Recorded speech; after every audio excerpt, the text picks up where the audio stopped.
ये देखिए एक चित्र है, ये एक महिला का चित्र है, सौम्या अग्रवाल, कमिश्नर प्रयागराज। अगर गलत हो तो सुधार लीजिएगा, क्योंकि हमको जैसा बताया गया उसके आधार पर हम कह रहे हैं। सौम्या अग्रवाल, कमिश्नर प्रयागराज। ये यहाँ की कमिश्नर है, मंडल अध्यक्ष हैं, बड़ी पदाधिकारी मानी जाती हैं। डीएम भी इनको रिपोर्ट करता है। अगर ये चाहती तो ये मौके पर मौजूद थी, हमने इनको सामने खड़ी हुई देखा था। ये चाहती तो सम्मानजनक तरीके से, अगर समस्या उत्पन्न भी हो गई थी, वैसे तो उत्पन्न ही नहीं करना चाहिए था।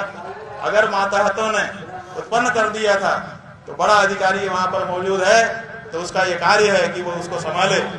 लेकिन 2-2.5 घंटे तक वहां पर हमारे लोगों को मारा पीटा जाता रहा और ये सबकी खड़ी होकर के गवाह बनती रही।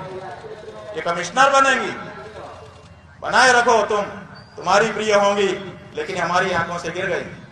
हम नहीं समझते कि ये कमिश्नर बनने लायक। इनका अपराध हम जो समझते हैं, प्रेस को भ्रामक और असत्य जानकारी देना, जो कि अब रिकॉर्डिंग पर है। हम बता देंगे कि कमिश्नर जैसे पद पर बैठ करके ये झूठ क्यों बोल रही है, और झूठ बोले भी क्यों ना, जब उत्तर प्रदेश का मुखिया ही झूठ बोलता है। कुंभ में इतनी भगदड़ बनी, इतने गरीब मारे गए, वो कहते हैं कोई घटना नहीं हुई। अफवाह पर ध्यान मत दें, अफवाह पर ध्यान मत दें। जब मुख्यमंत्री झूठ बोल सकता है तो उसका कमिश्नर झूठ बोले, इसमें क्या समस्या है? तो इन्होंने झूठ बोला, भ्रामक जानकारियां आपको दी और स्वयं उपस्थित रहते हुए भी सम्मानजनक तरीके से समस्या का निदान नहीं किया। इनका दोष हम समझते हैं। ये दूसरा चित्र देखिए, ये एक चित्र है। इस चित्र में नाम लिखा है मोहित गुप्ता, गृह सचिव। ये उत्तर प्रदेश गृह मंत्रालय के सचिव के स्तर का व्यक्ति है। कितनी बड़ी इसकी पदवी है, पूरे प्रदेश के मामले देख सकता है। ये स्वयं सादे ड्रेस में, ये फोटो जो है ये इंटरनेट से निकाला है, इसलिए इसमें वर्दी में है। ये सादे ड्रेस में एक बहुत अच्छा सा कोट पहन करके खड़ा था वहां पर, और हैंडसम लग रहा था, देखने में बहुत अच्छा लग रहा था। हमको सबसे पहले इसी ने आकर्षित किया अपनी ओर, क्योंकि जितने लोग खड़े थे उसमें सबसे हैंडसम यही लग रहा था। और फिर हमने क्या देखा, पहली बार हमने अपनी नजरों से बहुत सारे वाकये हम भी देख चुके हैं, पुलिस को भी देख लिया है, मार पिटाई भी देख ली है, पुलिस ने हमको भी 15 में मारा था वो भी देख लिया है, सब कुछ देखा है हमने, अनुभवी हम भी है थोड़े थोड़े। लेकिन हमने ये नहीं देखा कि कोई बड़ा अफसर स्वयं अपने हाथ से बालकों को, दंडी सन्यासियों को, बच्चों को मार रहा हो। और हमने ये देखा कि ये गृह सचिव अपने हाथ से उनके गले को पकड़ करके, और ये जो कोहनी है इससे मार रहा था। कभी ऐसे करके मार रहा था, कभी ऐसे करके मार रहा था। हमने तो, हमारे पास कैमरा नहीं होता है, वीडियो नहीं बनाया है, आंखों में हमारे वीडियो बना हुआ है, कभी नहीं भूलेगा।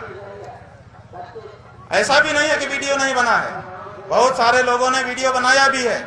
और आज तक का जो चैनल है, आज तक के चैनल ने जो पहला वीडियो प्रसारित किया है उसमें वही व्यक्ति मारते हुए दिख भी रहा है। ऐसा नहीं है कि हम झूठ बोल रहे हैं। ये गृह सचिव है, और जिन लड़कों को हमारे अंदर ले जाके मारा पीटा गया था उसकी कहानी हम बता रहे हैं। उन्होंने बताया कि ये लगातार टेलीफोन में किसी से संपर्क में था और कहता था कि मार दिया है, ठीक कर दिया है। और फिर ये भी कहा एक बार कि बॉस कह रहे हैं कि बाइट, मतलब यहाँ के अफसरों की बाइट चाहिए थी ऊपर किसी को। इसका मतलब ये सारी घटना वहां से लाइव हो रही थी, और निर्देश जैसे अमेरिका का राष्ट्रपति लादेन के पकड़ते समय अपने यहाँ बैठ करके निर्देश दे रहा था, ऐसे ही कल की घटना में भी कोई था जो अपने कमरे में बैठ करके निर्देश कर रहा था। अमेरिका तो कमरे की वो तस्वीरें जारी करता है, क्या भारत जारी करेगा? क्या भारत के मीडिया में इतना दम है कि इस बात को पकड़ सके? शायद नहीं है।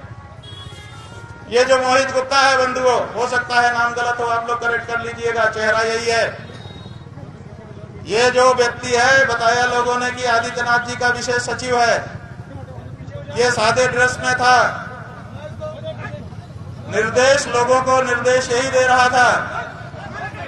ये देखिए शुरू हो गया है। वहां के लोग भी यहाँ पर हैं जो शांति से बातचीत नहीं होने देना चाहते।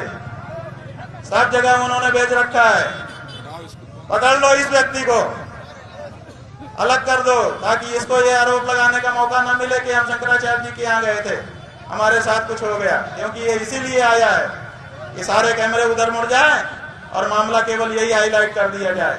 ये देखो वो खोल लिया उन्होंने, हाँ ये देखो सबके मुड़ गए।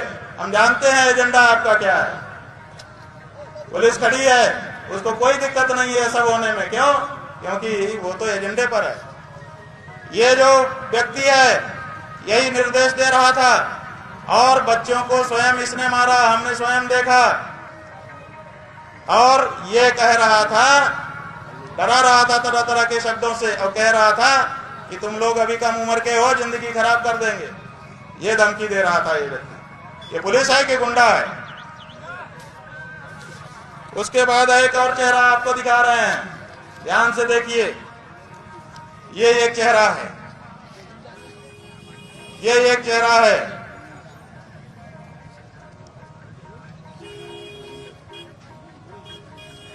ये जो व्यक्ति है जोगेंद्र कुमार, पुलिस आयुक्त प्रयागराज, ऐसा बताया है हमको लोगों ने।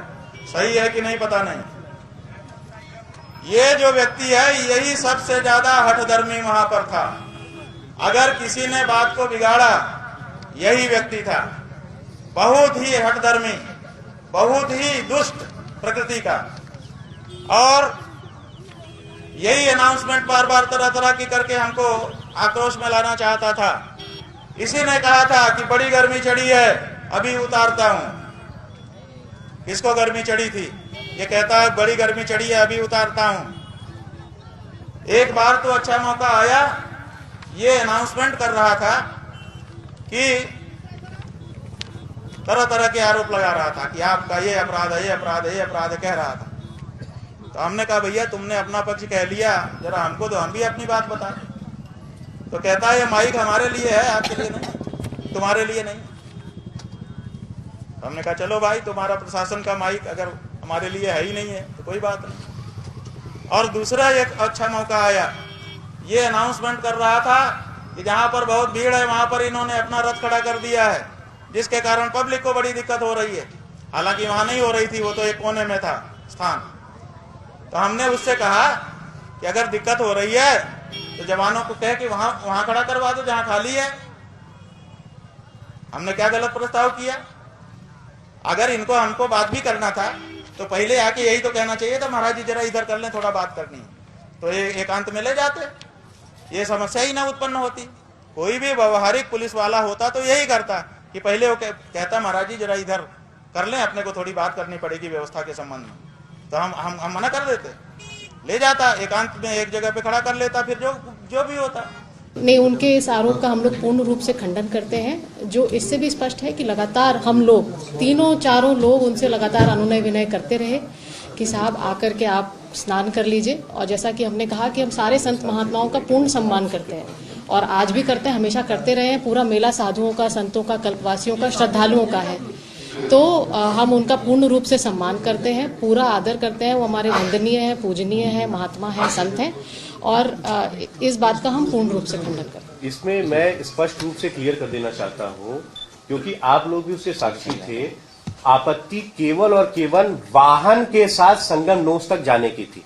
किसी भी पूजनीय संत महात्मा के द्वारा वाहन सहित संगम नोस तक कोई भी नहीं गया, कल कोई भी नहीं गया। और हम किसी भी परिस्थिति में किसी भी व्यक्ति को, स्वामी जी को या किसी भी को हम ये परमिशन, क्योंकि उस टाइम पे जो डेंसिटी थी, हम किसी को भी वाहन के साथ संगम नोस पे जाने के लिए अलाउ नहीं कर सकते। शंकराचार्य जी ने कहा आप नेक्स्ट आ जाए। उनके वो जो उनके पास जो व्हीकल था वो उसकी फोटोज आपके पास है। वो जो नहीं, मैं बहुत क्लियर बता दे रहा हूँ, ठीक है, कि उसमें जो है वो बग्गी रूपी वाहन जो है वो आप लोग के पास भी उसके फुटेजेस है और उसमें व्हील्स डले हुए थे, उसमें प्रॉपर व्हील्स डले हुए थे। वो बग्गी रूपी जो वाहन था, हम उसके साथ अनुमति नहीं दे सकते और ना कोई वहां पे इस रूपी वाहन के साथ कोई संगमनोस पे गया। अच्छा, एक सवाल ये है, ऐसी क्या सूरत बन गई जो वीडियोस बाहर आए उसमें साधु संतों का बाल पकड़कर उनको मारा भी गया, जो आरोप उनकी तरफ से जो वीडियोस में भी है, यहाँ तक कि सपा प्रमुख ने भी इस पर सवाल उठाया। देखिए सुनिए, देखिए मैं पुनः ये चीज को कह दूं कि आप सभी सम्मानित पत्रकार हैं, सभी हमारे मीडिया बंधु, आप लोग परिचित हैं कि पीसी की क्या व्यवस्था होती है, ताकि सभी को प्रश्न पूछने का अवसर हो, सभी को प्रश्न पूछने का अवसर हो। जिसकी वजह से इतनी मारपीट हो गई। देखिए ऐसा है कि आपके पास न्यूज है जो दखन में ये 5 घंटे 2 बार, उसके बाद 3 घंटे जाम लगा रहा। हम लोगों को वहाँ से उनको जरूर जो वहाँ लोग थे उनको हटाने के लिए, एक तरफ करने के लिए पुलिस द्वारा व्यवस्था स्थापित की गई। अगर कोई वो आरोप लगा रहे हैं तो उसका कोई सीसीटीवी फुटेज या कोई भी सॉरी